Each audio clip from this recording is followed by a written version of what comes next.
That's what most people that do Facebook Live, like, how do you know if people join?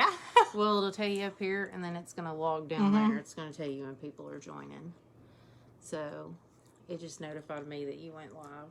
Oh, it did? It did. So, this should be interesting. We got one. Oh, I have somebody watching. Sometimes it tells you who's watching. Sometimes it doesn't. Who is that? Hi, Ty. That is my friend David's wife. Hi. I've never actually ever met you, Ty. It's nice to meet you. So I don't anticipate we're going to have a lot of people watch just because it is the UT game and there's a lot going on. But my friend Trish and I were just sitting here and we're just hanging out Saturday night, hanging out on my bed, eating lean cuisines, because what else do you do on a Saturday night, you know? And we felt led by the Lord to do this. Yeah, well, actually, I found a little, like a little blurb that somebody wrote, and it really just, it struck something with us. It's called Faith, Farming, and Family. And so it says, I'm sorry for what religion has done to you, friend. I'm sorry for religion that shamed you, scolded you, judged you, and knocked you down. For the people who claim to strive to live like Jesus, yet made you the object of their jokes and the subject of their gossip, that mocked you behind closed doors and snickered after you walked by. Because your past was too rough, your heart was too tattered, your hard outer shell that was your defense mechanism because you've been hurt before. Because you don't like them, don't act like them, or don't think like them, because you're either too much or not enough. I'm sorry for the stares that you got from the holier-than-thou people in the church pews, the whispers behind your back, and the fake smiles that met your eyes and turned back. The turned backs and the harsh words, all of it. I'm so sorry for what religion has done to you, but that wasn't Jesus. And I don't think that you can convince me that his heart doesn't break when people are treated this way. No matter who they are, I've prayed for God to break my heart for what breaks his. And right now, my heart is tired and broken from talking to so many people who have left the church, and even God, because they could no longer handle being treated less than in the place that was supposed to be their rest. Where is our accountability? Why is gossip the sin that is swept under the rug? Why do we ignore the magnitude of its damage? And why am I so mad about this? Because I've been the person whose life was rocked by gossip, and I've been the person who has rocked lives by choosing to gossip. And God opened my eyes to the destruction and the evilness that is happening so prevalently. We say things like, I am chosen, I am his, I am loved, I am a child of the king, I am sought after, and you are. But so is the person that you are whispering about. That person you mock is a beloved child of the king.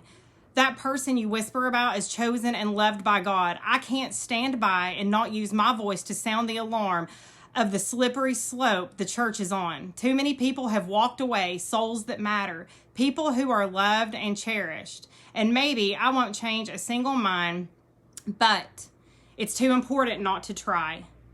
And so that, whenever we read that, it really struck a nerve, because and I'm not talking about any of my recent churches that I've been to, and I'm not talking about y'all's church. I know, we don't have any religious people at our churches right now. So, I want to reach out to the people that have been left out of the in crowd, that clique. And so it took me back to a church that I was at several years ago.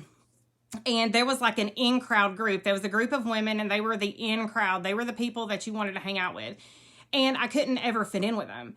I tried so hard. I was like the square peg trying to fit in the round hole, and I just couldn't get there. And so there was a time we were at like a football game or like a flag, I don't know, something at the church. There was something going on. And so all these women were sitting next to each other, and they were in their group, and they were talking, and they wouldn't invite me to sit there. And I ended up having to basically go sit by myself, and I just played with my phone, and it was fine. But fast forward just a few years later, one of those ladies needed a job. And so I got her a job at where I worked, and she was sitting there, and she was talking to me. She said, do you remember that time we were on the football field and this funny thing happened? And I just looked at her and I said, I remember that time we were on the football field and you and none of your friends would talk to me, and you made me sit all by myself. And she sat there for about 30 seconds, and then she just went like this and said, oh my gosh, we did that to you. And at that time, she didn't even realize what she was doing. But later on, whenever she looked back, she was able to realize that they did leave me out. And maybe it wasn't intentional, but it was still very hurtful.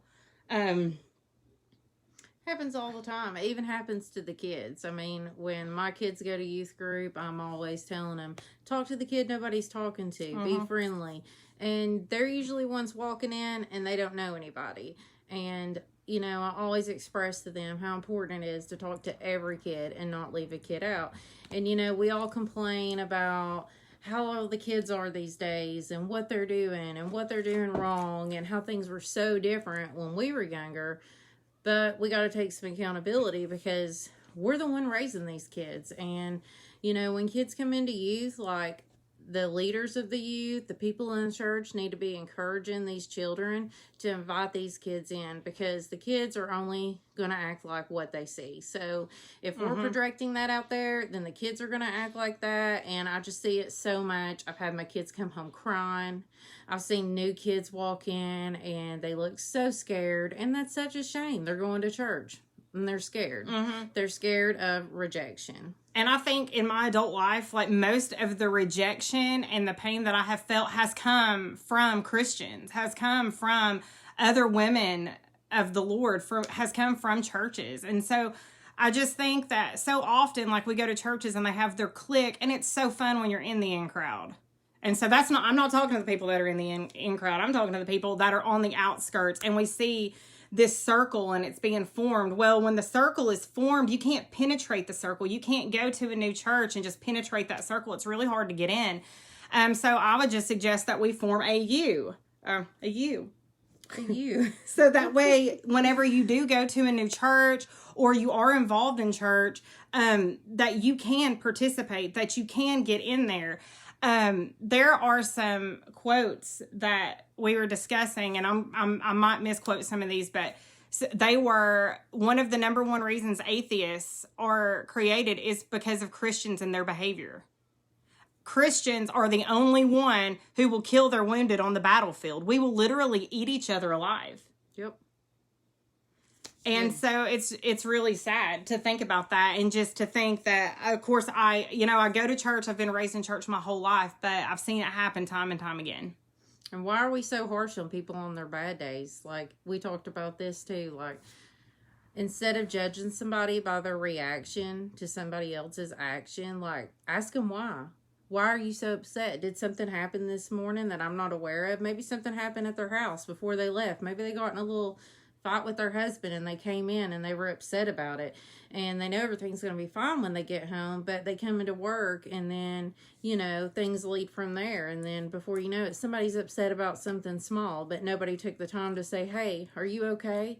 What's really wrong? What's bothering you? Because normally when you do that, people will reach out, tell you what's bothering them, and then the day gets better from there. But everybody's so quick to just come in and attack you and just think the worst of you, because it's so much more fun to think badly of others than to give them the benefit of the doubt that, hey, something might be going on, because we all have stuff going on. We all have stuff. Like, everybody, I don't care who you are. I don't care if you are the richest person. You appear to have the best family ever. You are, you know, you're super shiny and you're cleaned up. You still have crap. We all have crap. And that's just the way it is. And so we really need to quit being mean to each other about those things, and not, I mean, people, it's like they just go and they never say it to your face. No. They never say it to your face. They always say it behind your back. And so I just wanted to just encourage everybody as they're going out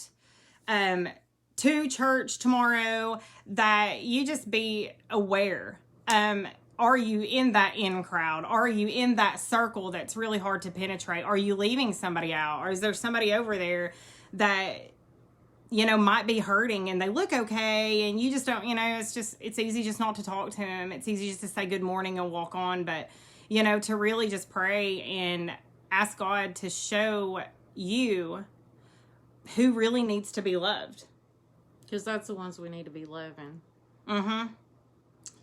And so I guess that's all I got, but I don't know. We had some other stuff, and I don't remember what it was. I don't know. We'll probably come back at you another time, but that was just pretty much it. Just that there's no all-inclusive crowds here. We need to love on people. We need to include people, and for God's sakes, let's quit talking about each other behind our backs.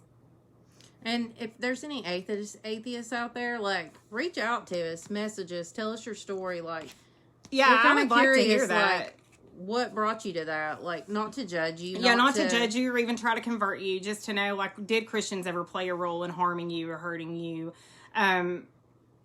Just for our own future reference, so that we can be better, that we can continue to work on ourselves. Yep. So, I don't know. All right. Well, I think that was it, guys. Over and out. We'll see you guys later.